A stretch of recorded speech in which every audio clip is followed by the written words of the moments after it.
சிசுபாலபாலன் தீனதயாளன் கோசலையை காண வந்தான்.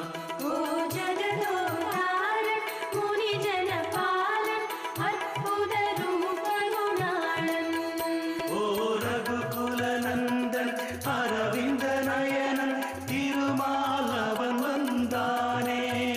சர்வலோக சரண்யனே பக்தஜன பிரியனே சார்வபௌமனே ஹரியே.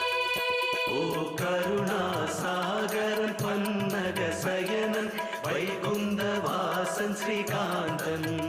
பரமானந்த ரூபன் அனந்த ராமன் பரவசம் தரும் ஹரி வந்தான். நினைவுள்ளதா? சென்ற ஜென்மத்தில் அதிதியின் ரூபத்தில் தாம் என்னிடம் ஒரு வரம் பெற்று